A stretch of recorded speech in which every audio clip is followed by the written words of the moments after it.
আসসালামু আলাইকুম। আজকের রেসিপি রাজকীয় স্বাদের চিংড়ি মাছের মালাইকারি। এই ডিশটা আমার বাচ্চাদের খুবই পছন্দের একটা ডিশ। এর জন্য এগুলোকে আমি প্রথমে কেটে ধুয়ে মাথা এবং স্কিন ফেলে পিছনে যে একটা কালো রগ থাকে সেটা ফেলে দিলাম, আর পিছনে এভাবে ফেলে নিলাম। দেখতে অনেক সুন্দর লাগে।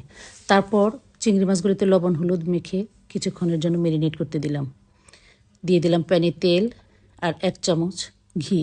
তারপর তেজপাতা, পেঁয়াজ, 4টা লং, গোলমরিচ দিয়ে পেঁয়াজটা আমি একটু ভেজে নেব। এরপর আমি রেডি করে নেব 1.5 কাপ নারকেলের দুধের মধ্যে 4 চা চামচ টক দই, দিয়ে দিলাম হলুদ, মরিচ, ধনিয়া, জিরার গুঁড়া, গরম মশলা।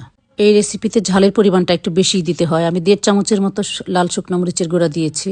ঝাল বেশি দেওয়ার কারণটা হচ্ছে নারকেলের দুধ দিয়েছি। নারকেলের দুধ দিলে এখানে ঝালটা বেশিই যাবে।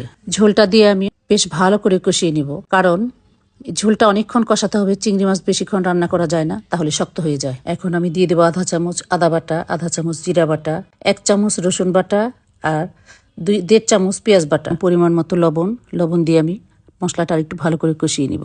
দিয়ে দিলাম গ্রেভির মধ্যে ম্যারিনেট করা চিংড়িগুলো। আমি ভালো করে নেড়েচেড়ে মশলার সঙ্গে মিশিয়ে নিচ্ছি।